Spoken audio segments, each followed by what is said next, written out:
musika. Sa panahon ngayon na mas marami ng Pilipino ang naglalakbay para magtrabaho, magbakasyon, bumisita sa pamilya o magsimula ng bagong buhay, napakahalaga na alam natin ang mga karaniwang tanong sa Customs and Immigration sa airport. Marami sa atin ang nakakaramdam ng kaba lalo na kung unang beses lalabas ng bansa o mayandang karanasan sa mga naunang biyahe. Bilang isang Pilipino, natural sa atin ang pagiging masunurin at magalang. Pero minsan sa sobrang nerbiyos, hindi natin alam kung paano sasagutin ang ilang tanong na napaka-basic lang pala. Maraming nababalitang offloaded, nare-reject, o inaabala ng matagal dahil hindi handa ang kanilang sagot at dokumento. Kaya sa video na ito, tatalakayin natin ang 10 pinakakaraniwang tanong sa Customs and Immigration na dapat mong malaman kasama ang tunay na mga halimbaba, karaniwang sitwasyon ng mga kababayan natin at paliwanag batay sa totoong practice ng immigration sa iba't ibang bansa. Hindi ito haka-haka. Lahat ng tatalakayin natin ay nakabatay sa mga real-life experiences ng mga Pilipino pati na rin sa standard immigration protocols ng mga bansang tulad ng Singapore, Japan, South Korea, UAE at Europe. Layunin ang video na ito na bigyan ka ng kaalaman, kumpiyansa at tamang mindset upang maging maayos, mahinahon at handa sa iyong biyahe. Dahil ang totoo, hindi kailangan ng kahit sinong Pilipino na kabahan kung alam mo ang gagawin. Tandaan, sa airport information is power at ang pagiging handa ang susi para hindi ma-offload, hindi ma-question ng matagal at higit sa lahat para masimulan mo ang iyong paglalakbay ng may saya at kapanatagan. Unang tanong, what is the purpose of your travel? Ito ang pinakaunang tanong na halos hindi maiiwasan. Simple lang siya pero ito ay nang tanong kung saan maraming Pilipino ang agad kinakabahan. Sa immigration rules ng halos lahat ng bansa lalo na sa Asia at Europe, mahalagang malinaw kung bakit papasok ang isang traveler. Ang paliwanag ay dapat maikli, diretso at tumutugma sa iyong dokumento. Halimbawa, kung turista ka, sabihin mo lang ng diretso, I'm traveling for tourism to visit attractions and explore the country. Huwag magbigay ng sobra-sobrang detalye na hindi naman hinihingi. Sa tunay na karanasan ng mga kapwa nating Pilipino, mas nagiging komplikado ang proseso kapag masyado tayong nagkukwento ng hindi naman kailangan. Kung ikaw ay bibisita sa pamilya, normal na tanong ang sino ang bibisitahin mo o gaano katagal kang mananatili. Siguraduhin na tugma sa iyong invitation letter, itinerary o return ticket ang iyong sagot. Base sa research at testimonya ng libo-libong Filipino travelers, mas tumatagal ang questioning kung nag-aalangan o hindi sigurado sa sagot. Kahit ang mga OFW na may legal papers, ay tinatanong nito para lamang ma-verify ang consistency. Isang halimbawa, si Maribel 52 nagpunta ng Japan bilang turista. Nang tanungin kung ano ang purpose ng travel, sinabi niyang to visit my daughter. Pero sa ticket niya, hotel ang nakalagay. Dahil hindi tugma, inusisa siya ng matagal. Kaya tandaan, kung bibisita ka sa anak, dapat may invitation letter or proof of residency, NILA. Sa madaling salita, ang sekreto ay klaro, consistent at confident. Kung ano ang totoo at kung ano ang nasa dokumento mo, iyon lang ang dapat na sabihin. Hindi kailangan ng paligoy-ligoy at lalong hindi kailangan ng sobrang kwento.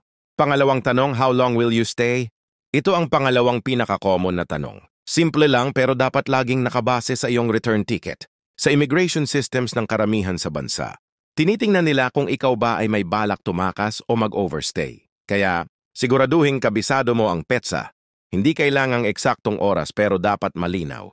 Halimbawa, I will stay for 10 days or 2 weeks. Maraming Pilipino ang nakakalimot dito lalo na kung nagmadali sa bookings o maraming pinagmamalasakit sa Pilipinas. Isang karanasan, si Tito Rolando 61 excited pumunta sa Singapore.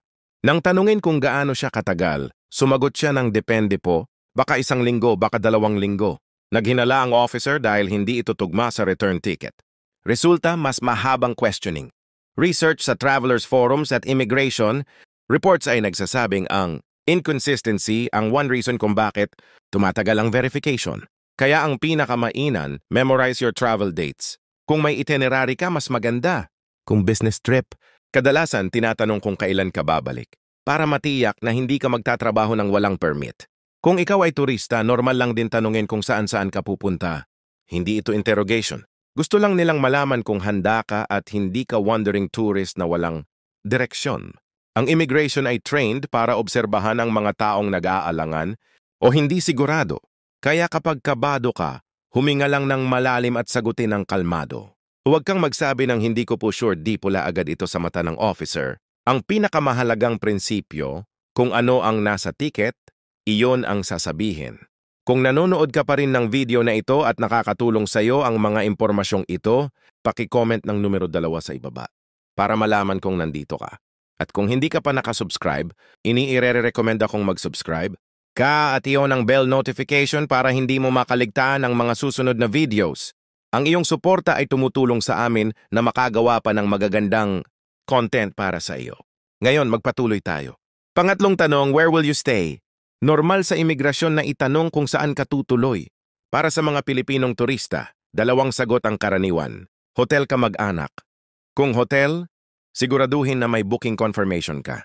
Even screenshot lang sa phone ay sapat na sa maraming bansa.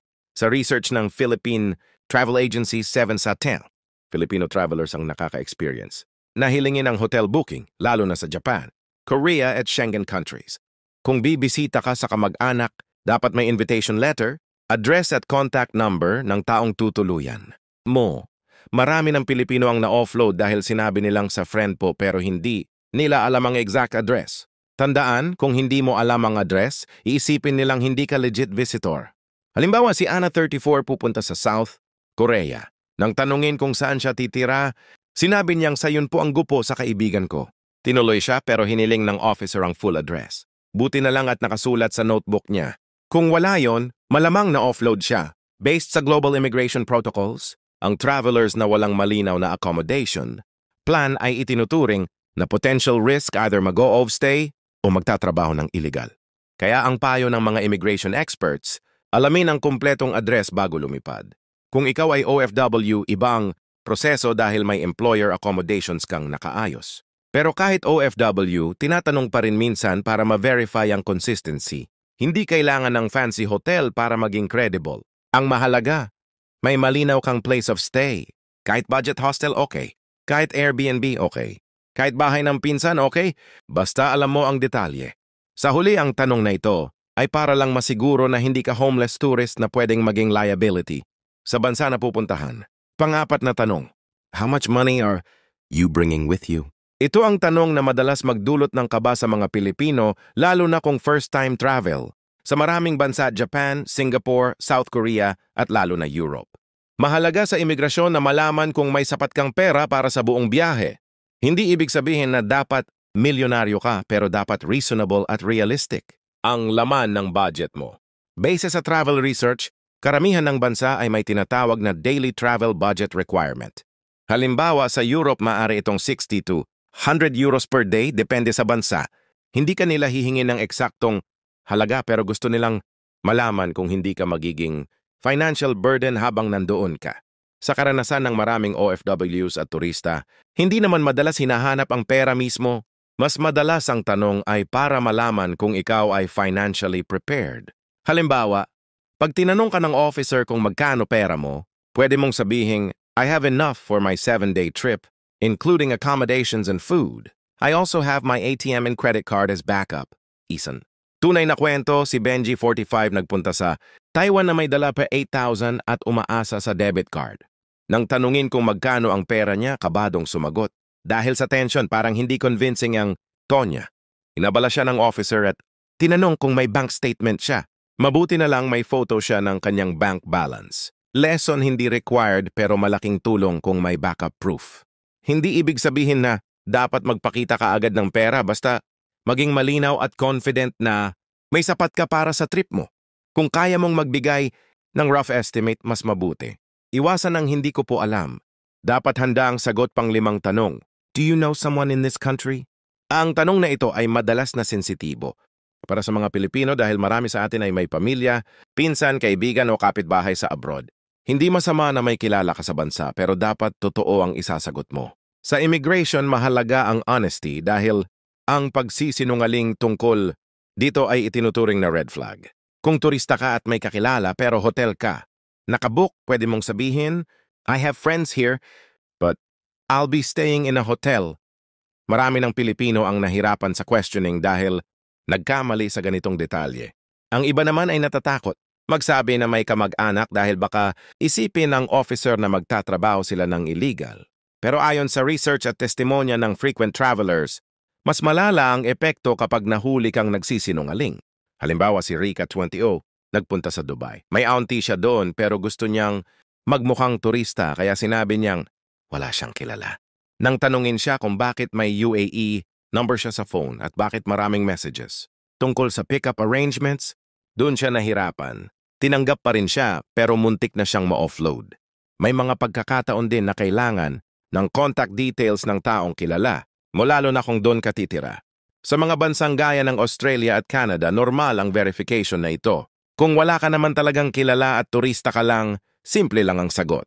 No, I don't know anyone here. I'm here for tourism. Sa kultura nating Pilipino, natural tayong friendly at nakakahiya minsan. Magsabi ng totoo kung feeling natin may negative perception. Pero tandaan sa immigration ang katotohanan ang pinakamalaking protection mo. Hindi kailangan ng sobrang paliwanag. Ang mahalaga, consistent ka. Pang-anim na tanong, what do you do for a living? Ito ang tanong na gustong malaman ng immigration para matiyak na ikaw ay may matatag na dahilan para bumalik sa Pilipinas. Ang tawag dito ay ties to home country. Para ba sa mga Pilipino best contested kaya?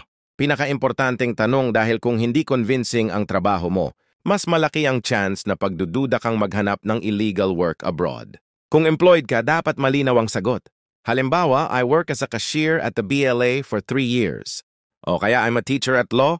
Kung may dala kang COE, Certificate of Employment, mas maigi. Hindi naman ito laging hinahanap pero malaki ang tulong kung sakaling i-verify. Kung self-employed ka, freelancers, online sellers or may maliit na negosyo, okay lang ito. Dapat lang alam mong ipaliwanag. Base sa research, ang mga self-employed travelers ang madalas na nade-delay dahil hindi nila maipaliwanag ng maayos ang nature ng kanilang income. Hindi naman kailangan ng super technical details pero dapat malinaw. I run a small online store selling clothes o I work as a freelance video editor. Isang tunay na sitwasyon. Sila Nani 32 virtual assistant. Nang tanungin ng officer kung ano ang trabaho niya, sinabi niyang online work. Hindi siya pinabayaan hanggang hindi niya na ipapakita ang kontrata niya. Buti na lang may email confirmation siya. Kung unemployed ka, naman pero may sponsor tulad ng anak o asawa, importante na may proof of support. Sa mga bansang may strict rules gaya ng Japan, normal lang ganitong tanong para matiyak na hindi ka magiging illegal worker. Sa kultura nating Pilipino, madalas nakakadagdag sa kaba ang hiya at pagiging mahiyain. Pero tandaan, trabaho ang simpleng sagot, hindi kwento. Kung nanonood ka pa rin ng video na ito at nakakatulong sa iyo ang mga impormasyong ito, paki-comment ng numero 6 sa ibaba para malaman kung nandito ka. At kung hindi ka pa nakasubscribe, inire-recommend akong mag-subscribe. At iyon ang bell notification para hindi mo makaligtaan ang mga susunod na videos. Ang iyong suporta ay tumutulong sa amin na makagawa pa ng magagandang content para sa iyo. Ngayon, magpatuloy tayo. Pangitong tanong, have you traveled before? Isa ito sa mga tanong na gustong malaman ng officer para makita kung ikaw ay experienced traveler o first-timer. Kung nakapunta ka na ng ibang bansa, mas mataas ang chance na mabilis ang iyong screening dahil ibig sabihin, sinunod mo ang rules at bumalik ka ng maayos. Based sa immigration trends, ang mga taong may travel history sa Singapore, Hong Kong, Thailand at Malaysia ay mas mabilis na napapa-clear dahil ito ang tinatawag na low-risk travel profile. Kung first time mo naman, walang problema. Hindi ibig sabihin na basta first-timer ka, i-offload ka. Gusto lang malaman ng officer para matukoy kung kailangan nilang magbigay ng extra verification. Ang tamang sagot ay simple lang. No, this is my first time traveling abroad. Huwag ikahiya dahil normal ito sa karamihan ng Pilipino. Isang kwento, si Nanay Elsa 63 unang beses lalabas ng bansa papuntang Korea para bisitahin ang apo. Nang tanungin kung may travel history siya, sinabi niyang wala pero may complete documents siya. Invitation letter, family photos, itinerary, travel insurance. Dahil kompleto, mabilis siyang na-approve. Kung marami ka nang napuntahan, huwag na maglista ng 10 o bansa. Sabihin mo lang ang ilan. Yes, I've been to Singapore and Malaysia before. Maraming Pilipino ang nagkakamali kapag nagsisimulang nagkwento ng sobra. Tandaan, hindi open forum ang immigration. Sagutin mo lang ang tinatanong. Ang immigration ay trained para makita kung ang traveler ay may posibilidad mag-overstay. At ang best assurance nila ay kung may record ka nang bumalik ka sa Pilipinas sa nakaraan. Kaya tandaan, first-timer ka man o hindi, Wala kang dapat ikabahala kung totoo at simple ang sagot mo. Pangwalong tanong, do you have travel insurance? Hindi lahat ng bansa ay nagre-require ng travel insurance. Pero may mga bansa lalo na sa Europe, Schengen area na mandatory ito. Kahit hindi required, lagi itong plus point sa immigration dahil ibig sabihin, handa ka at may kakayahang mag-handle ng emergencies. Sa research ng travel agencies, 80% ng mga Pilipinong nagkaproblema sa immigration ay walang travel insurance. Kaya mas maraming tanong na ibinabato sa kanila. Kung meron ka, napakadaling sagutin, yes, I have travel insurance for the entire duration of my trip. Maaari pang itanong kung magkano ang coverage. Kadalasan minimum 30,000 sa Europe. Kung wala naman at hindi naman required, sabihin mo lang, no, but I understand it's optional for my destination. Hindi ito automatic red flag pero dapat malinaw na alam mo kung required o hindi. Isang totoong kwento si Jomar 29 papuntang Germany. Dahil Schengen country ito, hiningan siya ng insurance. Hindi niya alam na required pala kaya hindi siya pinayagang sumakay kahit may visa. Siya. Kailangan niyang bumili ng insurance on the spot. Maswerte siyang may service counter dun. Marami ang hindi. Para sa mga Pilipino lalo na seniors, travel insurance ay malaking tulong. Marami sa ating kababayan ang naglalakad, namamasyal at hindi maiwasang mapagod o masaktan. Kahit simpleng food poisoning, malaking gastos na sa abroad, kaya bukod sa immigration approval, personal protection mo rin ito. Kung turista ka, ang pagkakaroon ng insurance ay nagpapakita na responsableng traveler ka. Kung bibisita ka sa kamag-anak, ito ay patunay na hindi mo sila aasahan kung may emergency. Sa madaling salita, kung kaya mong kumuha ng insurance, gawin mo. Nakakabawas ka ba at nakakadagdag credibility? Pangsiyam na tanong, who is paying for your trip? Isa ito sa pinaka-critical na tanong lalo na para sa mga Pilipino. Bakit? Dahil madalas family-supported o sponsored ang travel natin. Kapag ikaw ang nagbabayad para sa sarili mong trip, madali lang. I'm paying for my own trip. Pero kung may sponsor ka, dapat handa ka sa follow-up questions. Kung anak mo ang sponsor, ipakita ang proof of relationship, birth certificate, photos, messages, remittance receipts. Kung boyfriend o girlfriend ang sponsor, mas mahabang verification ang posible. Hindi dahil sa discrimination, kundi dahil sa dami ng kaso ng fraud at human trafficking. Isang karanasan, si Alma 48 sponsored ng living partner niya sa Canada. Dahil hindi sila kasal, hiningian siya ng proof of relationship. Buti na lang may pictures, travel photos at affidavit sila. Sa immigration rules, mahalaga ang financial responsibility. Ayaw nila ng traveler na walang kakayahang tustusan ang sarili. Kaya kung sponsored ka, dapat malinaw kung sino ang sumusuporta at gaano katagal. Sa kultura nating Pilipino, natural na tumulang ang pamilya. Halos lahat ng OFWs nagpapasponsor ng magulang o kapatid. Walang problema ito basta consistent ang sagot mo at kumpleto ang papel. Kung company trip naman, dapat may company letter o travel order. Ang dapat iwasan, sabihin mong ikaw ang nagbabayad pero sponsor pala ang partner mo. Sabihin mong sponsor ang anak mo pero wala kang proof. Magbigay ng sobrang detalye na lumalayo sa tanong. Sa immigration, hindi kailangan ng drama. Totoo, malinaw at straight to the point ang pinakamagandang sagot. Pangsam tanong, when will you return to your home country? Ito ang tanong na nagbibigay sa immigration officer ng kumpiyansa na ikaw ay babalik sa Pilipinas at hindi o mag-o-overstay. Sa research ng International Air Transport Association, IATA at iba pang border control studies, ito ang isa sa pinaka-critical na tanong para masukat ang intent to return.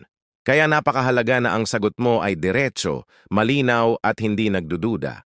Lagi itong nakabase sa iyong return ticket kaya huwag magbigay ng sagot na depende po. Tingnan ko po o hindi pa ako sigurado. Red flag ito dahil nagpapakita na baka wala kang definite plan na umuwi. Sa halip, sabihin mo ng simple at confident, I will return on March 12th. My return flight is already booked and confirmed. Kapag ganito kasimple at katiyak ang sagot, madali itong tanggapin ng officer dahil tugma ito sa kanilang standard risk assessment. Kadalasan tinitingnan nila ang sumusunod return ticket at confirmation, trabaho o negosyo sa Pilipinas, pamilyang babalikan, commitments tulad ng trabaho, anak o negosyo. Ayon sa mga pag-aaral sa immigration psychology, ang mga travelers na may strong home ties, work, family, financial responsibilities ay mas mabilis maklear dahil malinaw na may dahilan silang bumalik. Kaya hindi masama banggitin kung may trabaho kang babalikan, may due date ka sa opisina o may anak kang kailangan mong asikasuhin. Hindi ito pagmamayabang, ito ay pagbigay linaw. Totoong sitwasyon. Si Carlo 27 papuntang Korea. Nang tanungin kung kailan siya babalik, sagot niya, next week po, may trabaho po ako sa Monday. Sa loob lamang ng 1 minuto, stamp agad approved dahil malinaw direct answer at may strong tie. Pero tandaan, hindi ibig sabihin na kailangan mong mag-over or explain. Hindi mo kailangan ng mahabang kwento o kung ano-anong dagdag. Ang rule, be concise, be consistent. Para naman sa senior travelers, mas madali pa ito dahil kadalasan ay may malinaw silang dahilan para bumalik. Regular medication, pamilya at iba't ibang personal commitments. Sa kabuuan, ang tanong na ito ay hindi para guluhin ka kundi para tayaking ikaw ay isang responsableng bisita na marunong sumunod sa batas ng bansang pupuntahan mo. Ang malinaw na sagot ay susi para sa mabilis, smooth at stress-free na immigration process. Pangwakas na kaisipan. Sa bawat paglipad ng isang Pilipino, dala natin hindi lang ang ating pasaporte, kundi pati ang ating pagpapahalaga sa pamilya, kultura at pagiging masipag at magalang. Ang customs at immigration ay hindi kalaban. Sila ay gatekeepers na nagtitiyak na ang bawat bumibisita sa kanilang bansa ay ligtas, responsable at may malinaw na layunin. Kadalasan, ang stress ay nanggagaling hindi dahil mahilap ang proseso kundi dahil hindi tayo handa sa mga basic questions na paulit-ulit lang naman sa bawat airport sa buong mundo. Ang samtanong na tinalakay natin ay hindi lang basta listahan. Ito ay gabay para sa bawat Pilipinong naghahangad ng maayos, ligtas at walang abalang paglalakbay. Kapag alam mo ang sagot, dala mo ang tiwala sa sarili. Kapag consistent ka, hindi ka matatakot. Kapag totoo ka, wala kang dapat itago. Sa dami ng kwento ng ating kababayan, OFW man turista, senior traveler o first-timer, isang bagay ang laging malinaw. Yung seguridad ay nagsisimula sa pagiging handa. Kung dala mo ang tamang dokumento, tamang impormasyon at tamang asal, kahit gaano ka-strict ang bansa, magiging maayos ang iyong pagdating. Huli, ang paglalakbay ay hindi lang tungkol sa pagdating sa ibang bansa. Ito ay tungkol sa paglago, pagkuha ng bagong karanasan at pagdadala ng kabutihang Pilipino saan ka man mapunta. Kaya bago ka muling lumipad, balik-balikan ang mga tanong na ito. Gawin mo silang gabay. Dahil kapag alam mo ang sagot, hindi ka natatakot. Nagiging malaya ka. Kung nagustuhan mo ang video na ito at nakatulong ito sa iyo, mangyaring i-like, mag-subscribe at i-share. Ang inyong suporta ay tumutulong sa amin na patuloy na gumawa ng magagandang content upang kayo ay mabigyan ng kaalaman at inspirasyon. Salamat sa panonood at inaasahan naming makita kayo sa susunod na